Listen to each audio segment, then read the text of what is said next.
Now, what makes change possible? When you have a shared purpose. So when people believe in the overall purpose of or reason for a change, they will make a legitimate effort to change themselves. And that's why it's important to have a shared purpose.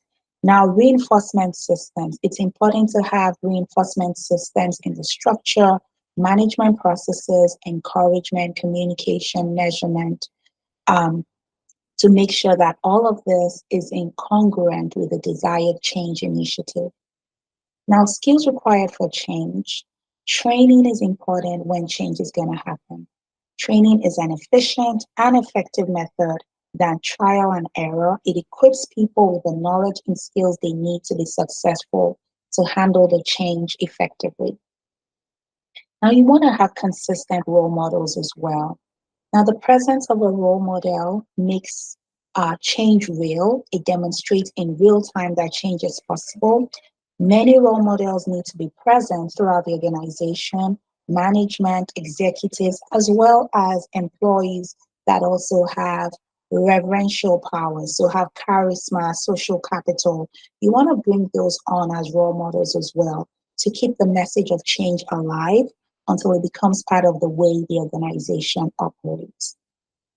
Okay. Now let's look at some other change models.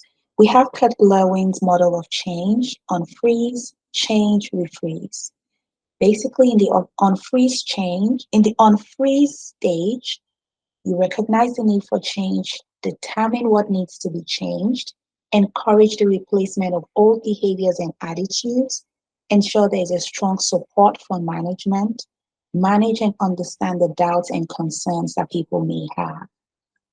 Now, change stage, you plan the change, implement the change, help employees to learn new concepts or points of view. Refreeze stage, changes are reinforced and stabilized. Integrate the changes into the normal way of doing things, into the culture of the organization. Develop ways to sustain the change and celebrate success. And here I just wrote here that in unfreeze stage, you get people to accept that a change is going to occur, reduce factors that work against change. In the moving stage, which is also the change stage, focuses on getting people to accept the new implemented change. Refreeze stage, now the focus is making the new idea or the change a regular part of the organization.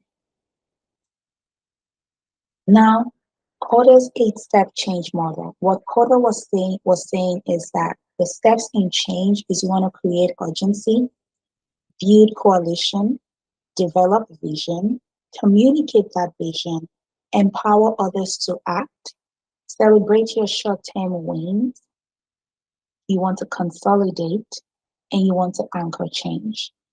And that's the same thing stated here, just a few words that are used in terms of synonyms.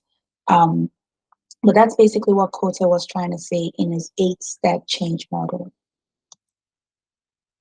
Now, how should leaders handle change? They need to be truthful, explain why the change is needed, explain what the change is. They need to be truthful about the benefits and challenges.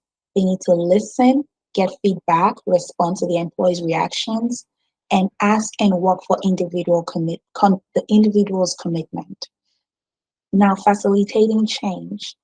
HR must determine what change is necessary to support the organization's objectives. Now, cascade model is a top-down sequence with complete change at each level. Change happens from the top all the way down. The progressive model, the change originates at the top and it's broadcast to the entire organization. The individuals will slowly change with added information. It's done progressively till the change becomes uniform across the business unit. The organic model relies on independent centers and multiple origins of change can happen from wherever level in the organization. Now, the organic change radiates out unevenly, but it accelerates when top leadership supports the change.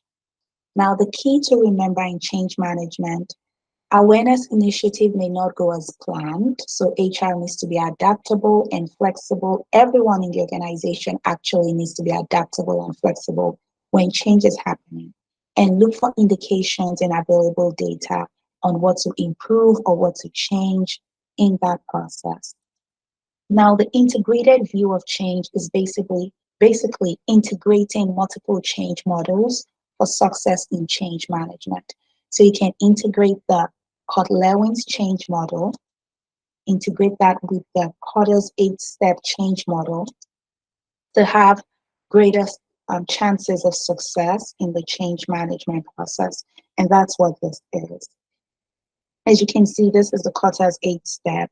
And you can see this says initiate, plan, manage, reinforce.